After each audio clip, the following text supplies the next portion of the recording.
et urgente les mesures pour favoriser l'attribution des marchés publics aux PME locales. La question était vendredi dernier au centre des discussions entre acteurs du secteur. Issa Steve Mefan, Abdourazak Ulrich Boissard.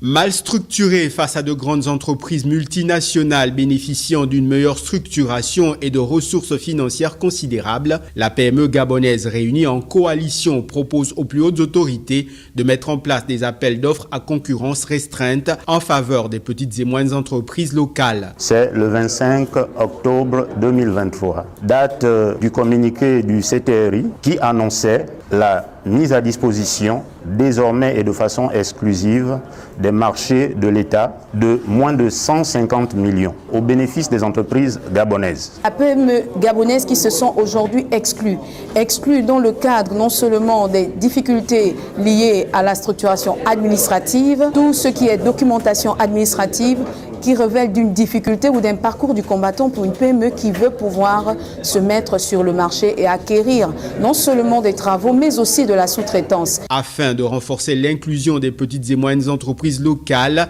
dans l'attribution des marchés et des appels d'offres, celle-ci suggère un cadre légal plus flexible. Si cette dernière, on ne lui donne pas, ne serait-ce que de la crédibilité, de la confiance, afin de pouvoir mettre en œuvre son activité, cette dernière se sent exclue. Je vous donne l'exemple d'une entreprise, petite entreprise gabonaise, qui veut soumissionner à 5 marchés. Ça fait 1 million. Il a un capital de 100 000 francs. Aucune mesure d'accompagnement, aucune banque de développement susceptible de l'accompagner d'un point de vue financier.